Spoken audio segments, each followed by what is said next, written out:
In front of me is HUAWEI Nova 12i, and today I would like to show you how you can manage vibration options.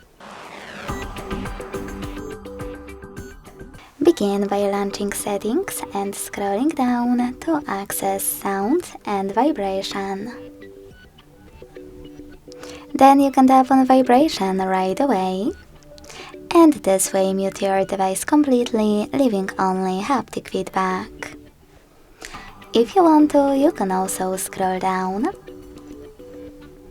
click on More Settings at the bottom, and tap on this switcher next to Vibrate when ringing to enable or disable haptics for your incoming calls.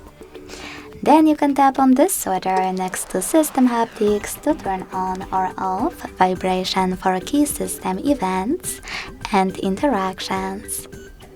You can even click on Phone Ringtone here, select vibration for SIM 1 and SIM 2, and then click on one of those patterns to apply a perfect one.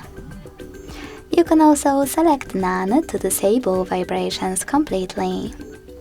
When you go back, you can do that to notification tone as well.